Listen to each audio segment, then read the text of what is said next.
Hello, this is Reverend Chris Taylor here again, and today I'm going to read a story about an Australian duck called Alexander. It's called Alexander's Outing, and it's by Pamela Allen, and it's set in Sydney, Australia. Alexander lived with his mother and his 4 brothers and sisters in the most beautiful place in the whole of Sydney. But Alexander's mother was bored. So one warm sunny morning they all set off in search of adventure. Past the bottle tree, through the iron gates, and along Art Gallery Road. There they are on Art Gallery Road. "Stay close, take care," quacked Alexander's mother.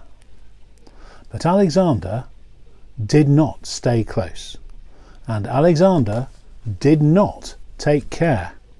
He straggled behind with his head in the air. And if you look, you can see him in that picture, straggling behind with his head in the air. In College Street, a man rushed out and stopped the traffic. "Stay close, take care," quacked Alexander's mother. But Alexander did not stay close, and Alexander did not take care. He straggled behind, and he did not hear. By the time they reached the other side, Alexander had disappeared. Alexander's mother quacked and quacked. "Alexander! Alexander!" And all his brothers and sisters quacked and quacked and flapped, but they couldn't find Alexander anywhere. When they stopped making such a din, they heard a faint and distant quack from deep down in the earth. Quack, quack. A young man and a middle-aged lady came over to see what was going on. There they are. What's going on? The young man tried to reach Alexander, but his long arms were not long enough. The middle-aged lady had an umbrella, so the young man tried again with his long arms and the umbrella. But they weren't long enough either.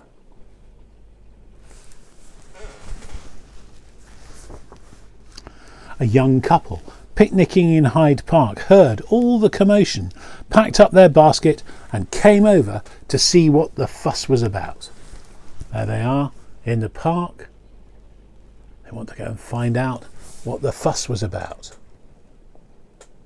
What's going on in that picture?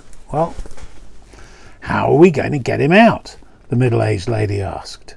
The young couple had no idea. "Cheer up," they called out, and dropped a half-eaten cheddar cheese sandwich down the hole. Bang! A policeman arrived.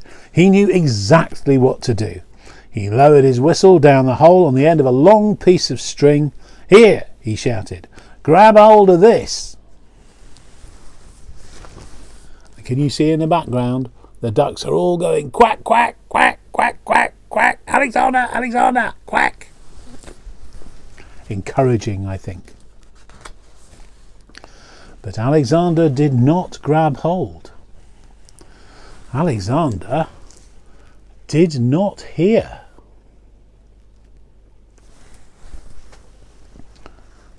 What do you think Alexander's doing? A small boy and his mother joined the crowd. A feeble quack came from deep down in the hole. How were they going to get him out?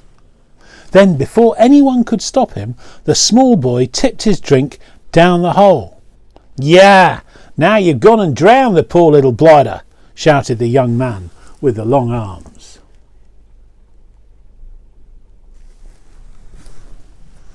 and they all tried to peer down the deep dark hole to see. Everyone started talking at once. They all wanted to rescue Alexander, but how were they going to do it?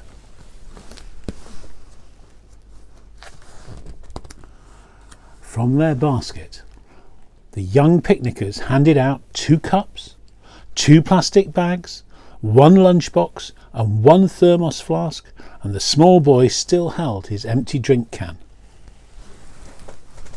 Then ducks and all, they set off in one long snaky line to the Archibald fountain. Now dipping and tipping, dipping and tipping, skipping and dripping, quacking and flapping, dripping and skipping, from the fountain to the hole and back again, they danced.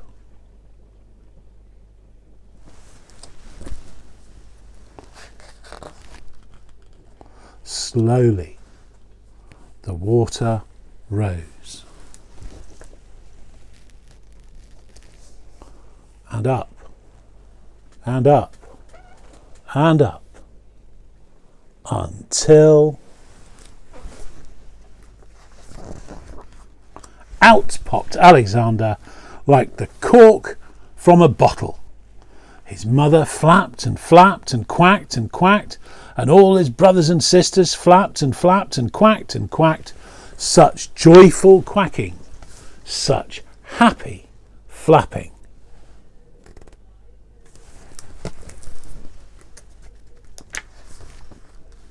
When the celebrations were over, they set off, still quacking and flapping, back across College Street and along Art Gallery Road.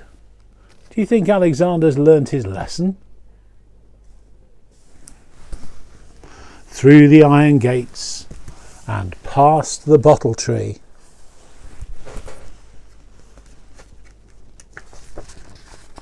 And got safely home in time for tea. Quack, quack, quack. The end.